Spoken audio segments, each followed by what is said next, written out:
Hello friends, எல்லாருக்கும் காலை வணக்கம். காலையிலே குளிச்சுட்டு ரெடி ஆயிட்டேன் கம்பெனிக்கு. இந்த வெயில் நாள் வந்தது மேலலாம் புடுங்குது. அதனால கொஞ்சம் நைசில் அடிச்சுக்கிட்டேன். அது அடிச்சா கொஞ்சம் ஒரு மாதிரி ரிலாக்ஸா இருக்கும்.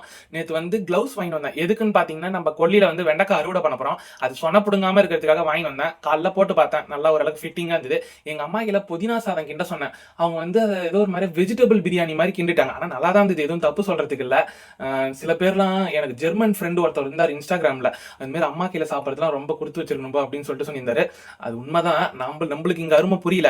காலைல இட்லி இட்லி சாம்பார் சாப்பிட்டு கம்பெனிக்கு போயிட்டேன். போய் இந்த திமிர் விட்டாதான் எனக்கு ஓரளவுக்கு நல்லா இந்த சோம்பேறித்தனம்லாம் போன மாதிரி இருக்குது. போய் என்ட்ரி டைமிங்லாம் போட்டு ஸ்ட்ரெயிட்டா லேபுக்கு போயிட்டு வேலையெல்லாம் முடிச்சுட்டு இன்னைக்கு என் ஃப்ரெண்டு கால் பண்ணான். இந்த மாதிரி நான் குஜராத் வந்துக்கிறேன்டா ஒர்க் விஷயமா.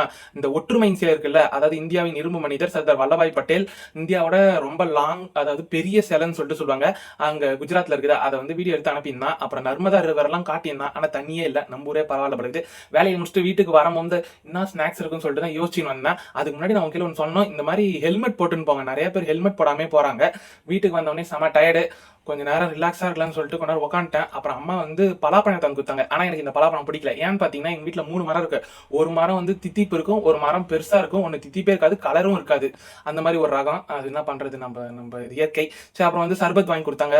வாங்கி கொடுக்கல, எங்க வீட்டுல இருக்குது. இந்த மாதிரி எசன்ஸ் வாங்கி வச்சிருக்கோம். அதை போட்டு குடிச்சிட்டேன். சரி, இந்த vlog உங்களுக்கு பிடிச்சிருந்தா லைக் பண்ணுங்க, சப்ஸ்கிரைப் பண்ணுங்க, ஷேர் பண்ணுங்க.